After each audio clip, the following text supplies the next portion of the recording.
Thank you, John. And I will mention John again during my presentation because John represents one of the new forces in the Puerto Rico environment, the private sector getting into economic development. That will last. And that's very important because that's new to our ecosystem. Bienvenidos, welcome, and Happy New Year. If you don't know, in Puerto Rico, we are still in Christmas. We will have the San Sebastian Street party going on, and we're still in Happy New Year mood. So Happy New Year. This will be an interesting year for everyone. With elections right around the corner, both mainland US and Puerto Rico. The future for our countries can only get better, and we have great hopes for this year and the ones to follow. I can say that I have the finger on the pulse of Puerto Rico's economy, and I can assure you that we are well on their way into a second grand economic transformation, and you're part of it. It's happening. I know you are thrilled to be here. Of course, Tom is a fantastic host, and Tom, thank you for bringing such a distinguished group of people to Puerto Rico for a second year in a row. And it's growing, will continue to grow. So there's growth in many areas in Puerto Rico. But the weather, it is 25 degrees in New York, 7 in Chicago, 23 in Washington, and a perfect 85 degrees sunny day in Puerto Rico. Yes, we live where others vacation. National Geographic just named Puerto Rico one of the best places to visit in the winter, and Condé Nast Traveler released a list of the best hotels in the world featuring the Dorado Ritz-Carlton Reserve among them.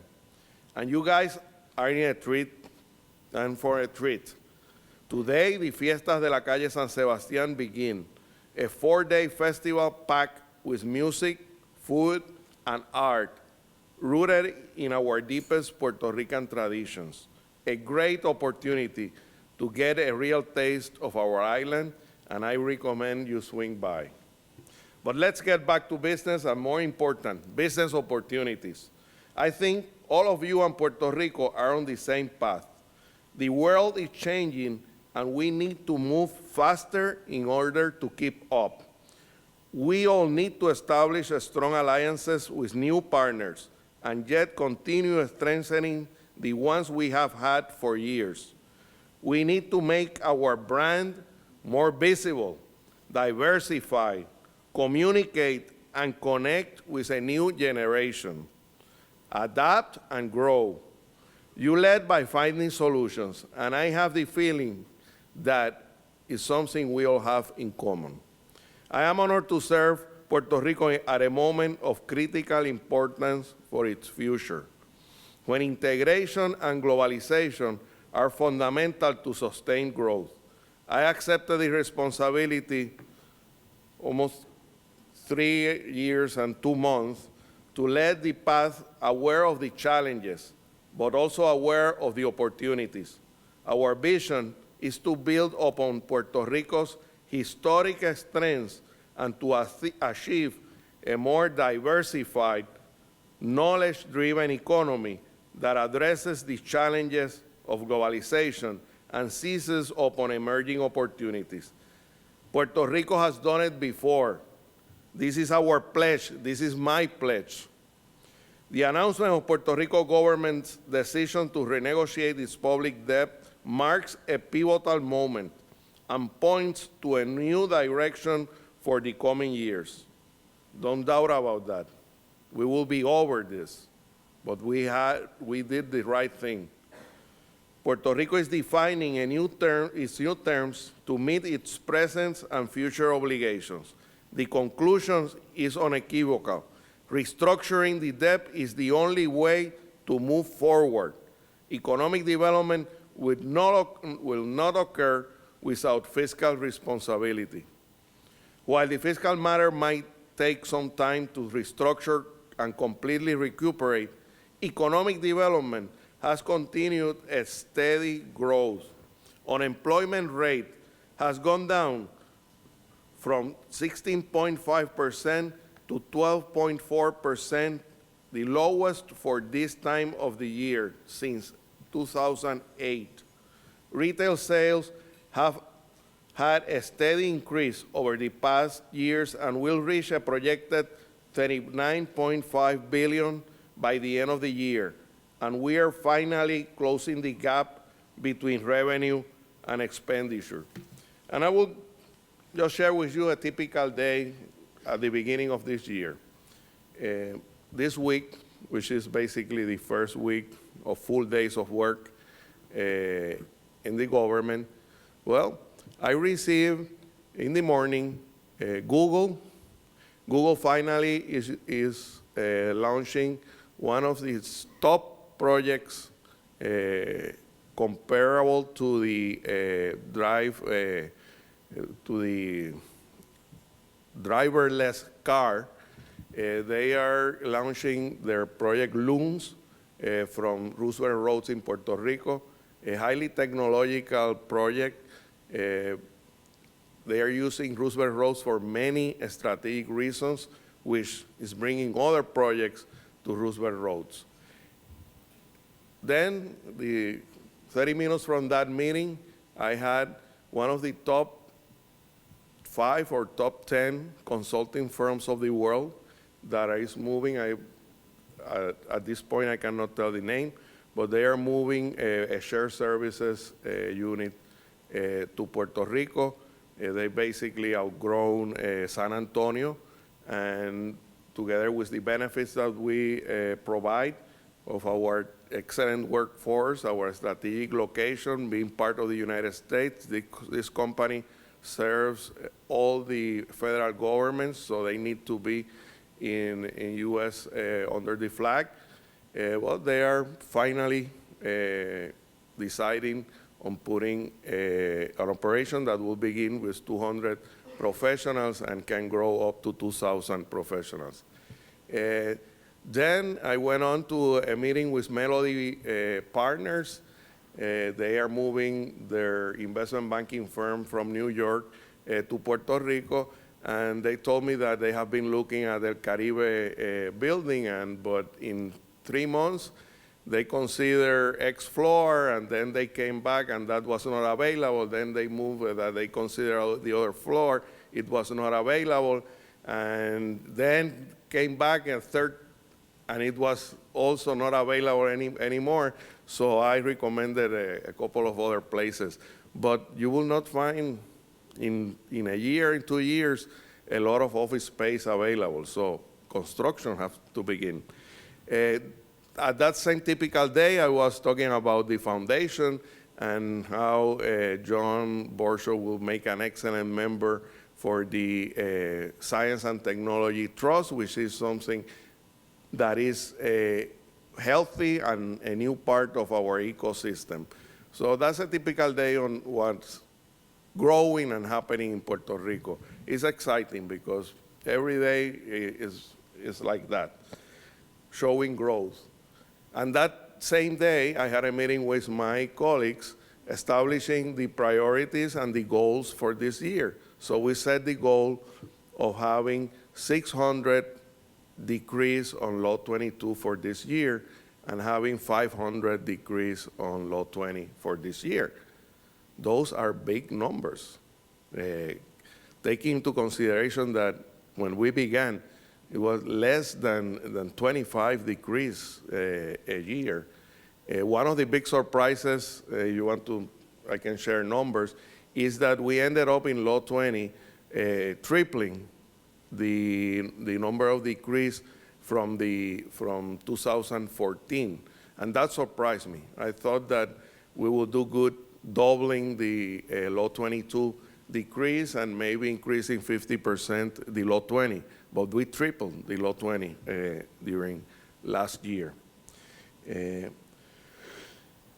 With the right legislation and leadership, we partner with the likes of Lufthansa Technik, PricewaterhouseCoopers, Santander Consumer, and other well-established investors who decided to break ground in the island to do business much beyond the short term.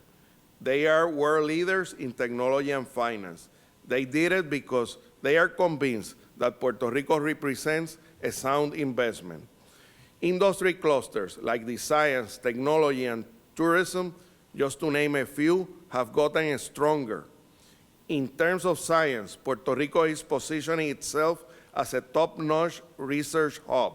Recent accomplishments include the partnership of the National Institutes of Health with the University of Puerto Rico in alliance with PRITCO and the Science, Technology, and Research Trust in establishing in Puerto Rico a research center for the HIV vaccine. And by the end of the year, the University of Puerto Rico will inaugurate a state-of-the-art comprehensive cancer center, which includes, among other important cancer services, a strong research component. The last couple of years have been fantastic for tourism. New airlines like Norwegian, Volaris, Avianca, Iberia, and Air Europa, just to name a few, have added 23 new routes and direct flights to top European and Latin American destinations. And Seabourn has moved its hub to Puerto Rico to service direct daily flights throughout the Caribbean.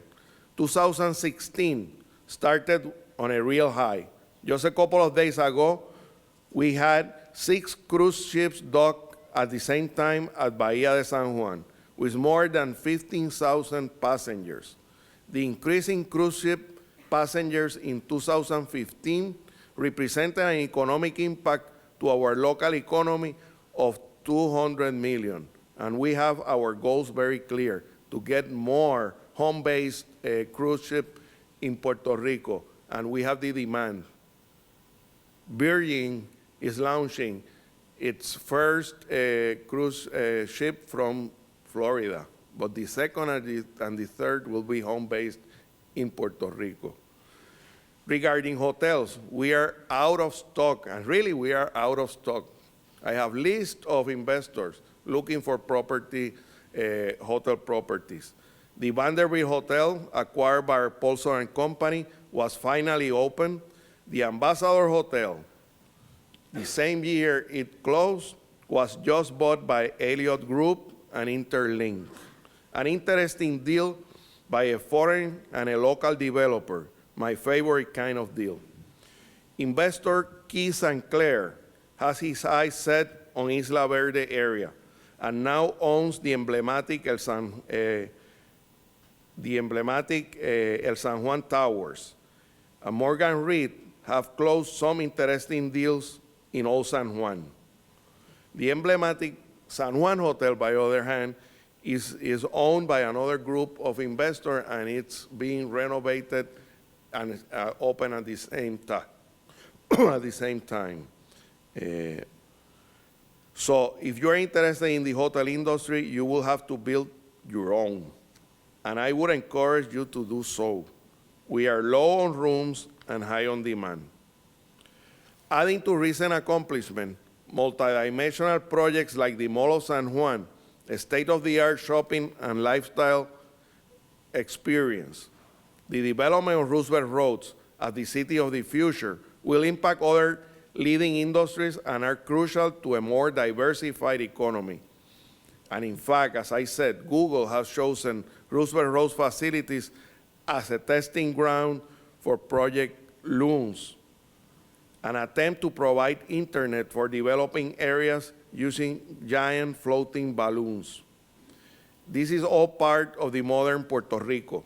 Our island is becoming a true melting pot of ideas, innovation, and creativity. As a result of a diverse knowledge and service-driven economy, a new breed of entrepreneurs have flourished, and small and medium businesses are booming, attracting once again our diaspora, and that's a hidden asset. We have our diaspora that want to come back. We just need to provide opportunities. And there are no other cities in the United States with diaspora that necessarily are available to come back to work. Many have returned, and the ones still abroad have joined forces, using their knowledge and network to reach and further propel our economic growth. Laws like Act 20, 22, 273, 399, 185, and 73, among others, have had remarkable outcomes. Our administration's creative way of marketing and promoting these laws have had a remarkable impact on our economy. And this is why these laws will have Puerto Rico become the place to do business, is because we are marketing them together. And we are marketing them with a vision of a different country. Results from an economic impact study on laws 2022 that will be released in full by the end of this month, actually the 25th, indicate that these laws play a key role in marketing the island as an important investment location. The forecast, based on a 10-year period, is impressive, representing an average of 63,000 new jobs and billions in new investments. And these are jobs that are created not competing against your neighbor. It's from exporting services, which is unlimited, the amount of business that we can do from Puerto Rico. But like every project that delivers substantial results, it needs time to mature. We now have companies here like Serafina doing centralized management in the food and beverage industry. We have Bold providing all type of human resources related services. On the other spectrum, companies like Infosys and Honeywell are here to stay. Both are two strong players within the defense and aerospace sector. One of our most powerful clusters, Honeywell's recent investment of over $35 million to expand operations, will result in more than 300 new jobs. J. Walker & Associates operates under 3 acts, 20, 22, and 399. J. Walker was one of our early adopters. He now lives in Puerto Rico, a requisite for Act 22, has an Act 20 business dedicated to legal and consulting services, and his main business is an international insurance company operating under Act 399. Abarca, a health-related information company, True North, an IBM premier partner, Rock Solid, an IT multi-service hub, Ubenware, creators of all type of software solutions, and FusionWorks, a company certified by software giant SAP, are just a few great examples of our solid IT sector and of local companies, local entrepreneurs exporting services, something that we didn't used to see 5 years ago. SunWest, a standout case, combining Acts 20, 22, 273, and 399. They have embraced Puerto Rico's comprehensive tax incentive module and have set a great example for others to follow. Convinced of the island's great human capital, they relocated their software division to Puerto Rico and are currently using our engineers to run the operation. But wait, BCMG is stepping on SunWest's toes. Tom, I have a feeling that by the end of the year, your company will become the poster child of our tax incentive package. By spotting new opportunities, you will soon be the company operating under the most amount of laws with a 20, 22, 185, 273, and Law 73, a true example of entrepreneurship and thinking outside the box. So why Puerto Rico? Because we have it all. We have a world-class workforce, top-notch bilingual and bicultural professionals being trained by first-class university. You come for the tax incentive, but you stay here because of our people and our country. We have a port that ranks at 10 in container movement in the United States, and under the new administration by giant port expert, Portex, We can now receive post-Panamax container vessels in Puerto de las Americas in Ponce. An international airport that handles thousands of direct flights to top international destinations as well as to major U.S. cities. And where else in the United States does no federal income tax apply? Only in Puerto Rico. By virtue of our unique Commonwealth relationship with the United States, Puerto Rico enjoys fiscal autonomy, which means that it can offer very attractive tax incentives not available on mainland U.S. Yet, important federal laws apply to Puerto Rico, and companies can enjoy the benefits and protection of operating within a U.S. jurisdiction, with the added tax benefits of operating under a foreign tax structure. We have been touring the world promoting this set of laws and have opened commercial offices in Colombia, Panama, Dominican Republic, Peru, and Spain, where we are aggressively marketing Puerto Rico as the connector between Latin America, Europe, and the United States. A 54% versus a 4% flat corporate tax rate. This is a no-brainer, and this is a different way of promoting Puerto Rico in Latin America and in Europe.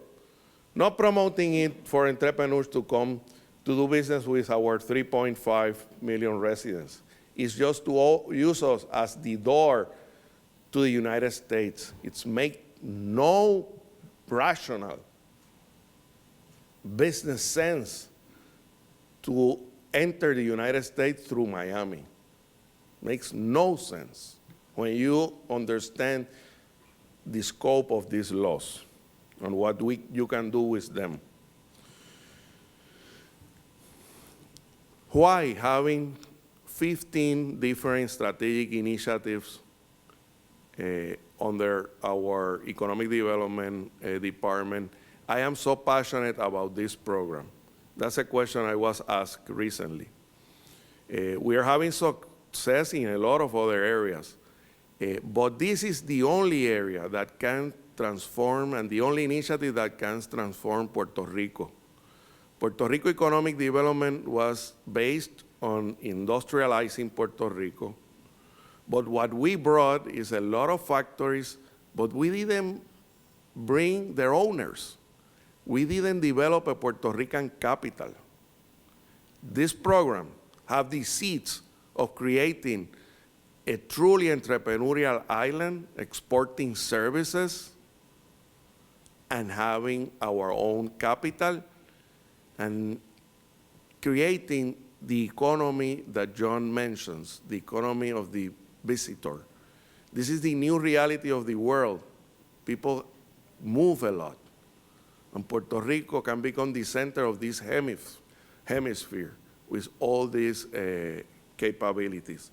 So that's the reason I am so passionate about this program, because it can provide the dream of Ted Moscoso, which was to create our local capital. And he didn't get to that goal because under the industrialization, we ended up bringing only plants. When asked why someone would consider moving to Puerto Rico, my answer is based on facts. With the fiscal situation halfway to being solved and economic development showing strong, if we keep playing the cards right, Puerto Rico will become the Hong Kong of the Caribbean for those with an entrepreneur thirst, the Wall Street of the Caribbean for those with a keen business vision, and the Las Vegas of the Caribbean for the free-spirited. Under this premise, it is then that I ask you, why not move to Puerto Rico? And the time is now. Puerto Rico is closer than Singapore and more competitive than Miami. Thank you very much.